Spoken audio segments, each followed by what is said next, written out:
Hello everyone, I am Jean Serna and today I will discuss the domains and strands for the beginning teachers. We have 7 domains but I will only discuss the first 4 domains and the rest will be discussed by my co-reporters. So the first domain is the content knowledge and pedagogy.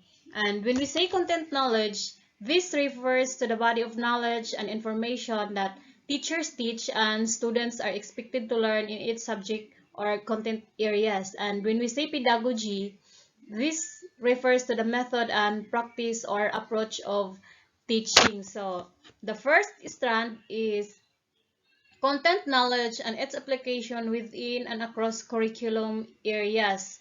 And its competency indicator is demonstrate content knowledge and its application within or across curriculum areas. So as a beginning teacher, we must have the knowledge about the curriculum areas that we're going to teach in order for us to know or identify what teaching approach or strategies that we're going to use in order to meet the needs of our learners. And the second is research-based knowledge and principles of teaching and learning. Demonstrate an understanding of research-based knowledge and principles of teaching. So, as a beginning teacher, we must not contented with one source or reference. We must be resourceful and do some research in order to apply in the teaching learning process. Then, the third strand is positive use of ICT. Show skills in the positive use of ICT to facilitate the teaching and learning process. So, as a beginning teacher, we must have these skills because of the demands of the society, especially to our learners.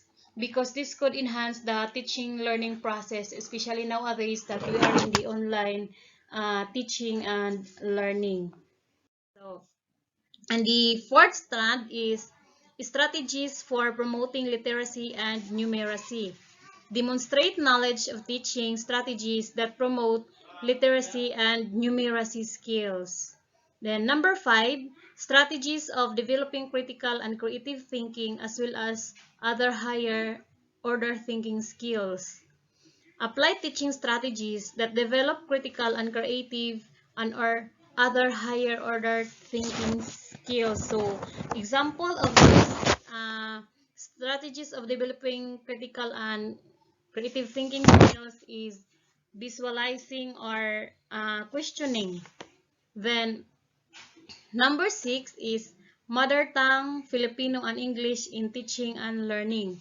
Use of mother tongue, Filipino, and English to facilitate teaching and learning. So, the use of mother tongue also facilitates learning like nowadays from kindergarten to grade 2. Mother tongue is being used. So, number 7 is communication strategies.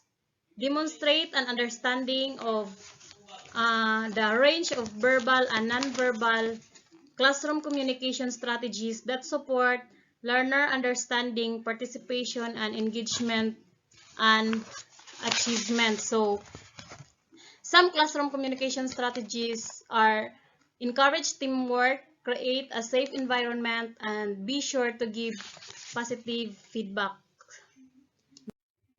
The second domain is the learning environment. So, in the learning environment, our concerns here is the interest of our learners. So, as a beginning teacher, we must provide the environment that could make them comfortable. So, in the first strand is learner safety and security.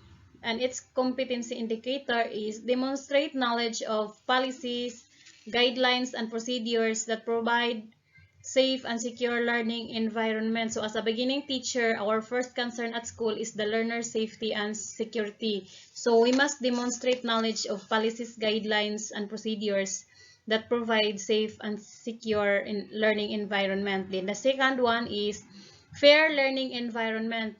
Demonstrate understanding of learning environment that promote fairness, respect, and care to encourage learning. So sample of fair learning environment is to promote gender equality and be consistent and not be unfair, in especially in giving grades or merits. So in the third one is management of classroom structure and activities. Demonstrate understanding of managing classroom structures that engage learners individually or in groups in meaningful exploration, discovery, and hands-on activities within an available physical learning environment. So provides activities that could motivate learners to participate. The fourth strand is support for learners' participation. Demonstrate understanding of supportive learning environments that nurture and inspire learner participation. So make every student feel that they are valued, included, and empowered in every learning activity. And number 5, promotion of purposive learning. Its competency indicator demonstrate knowledge of learning environment that motivates learners to work productivity by assuming responsibility for their own learning. So this is the goal of a teacher, to promote purposive learning and produce productive learners. So as a beginning teacher, we must promote purposive learning. And number 6 is management of learner behavior. Demonstrate knowledge of positive and nonviolent discipline in the management of learner behavior. So as a beginning teacher, we must know how to manage and discipline our learner in a nonviolent way.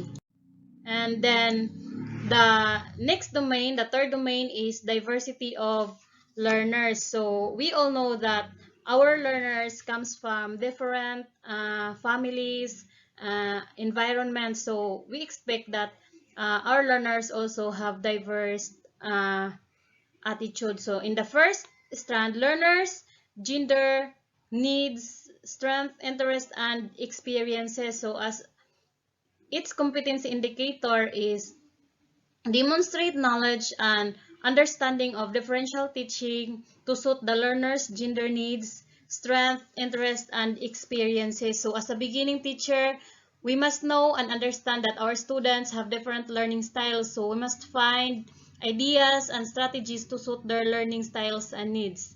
There are those students who are visual learners, kinesthetic, and auditory learners. So we are going to find strategies that suit their needs, learning needs. So number two is learners' linguistic, cultural, socioeconomic, and religious background. So in the competency indicator, implement teaching strategies that are responsive to the learner's linguistic, cultural, socioeconomic, and religious background. So one way of knowing what teaching strategies we are going to use in order to uh, meet the learner's linguistic, cultural, socioeconomic, and religious backgrounds is know your students by doing interview or learn about something in your students. And number 3 is learners with disabilities, giftedness, and talents. So use strategies responsive to learners with disabilities, giftedness, and talent. So as a beginning teacher, we must know different strategies that would cater the learners with disabilities, because we all know there are those students who are fast learners, and there are some also who are slow learners, or some are uh, what we call farsightedness, and some are nearsightedness. So we must know our students. And the next round is learners in difficult circumstances. Demonstrate understanding of the special educational needs of learners in difficult circumstances, including geographic isolation, chronic illness, displacement due to armed conflict, urban resettlement or disasters, child abuse, and child labor practices. And number 5, learners from indigenous group.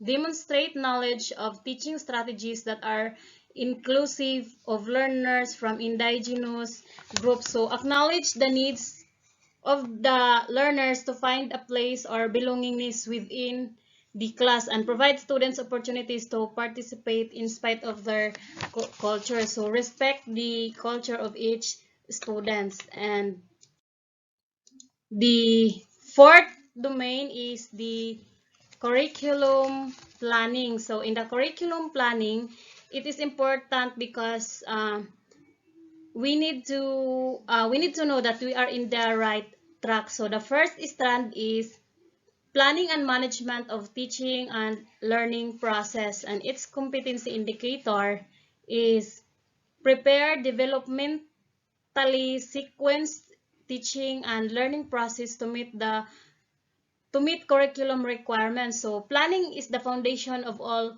management. As a beginning teacher, we must prepare developmentally sequenced teaching and learning process to meet what the curriculum requires.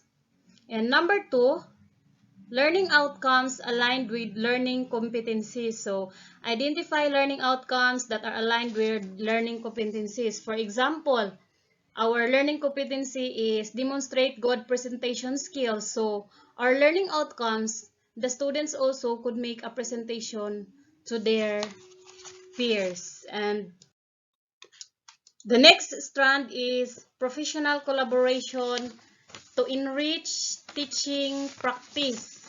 Then its competency indicator is seek advice concerning strategies that can enrich teaching practice. So we must seek advice concerning strategies that can enrich teaching practice in other way.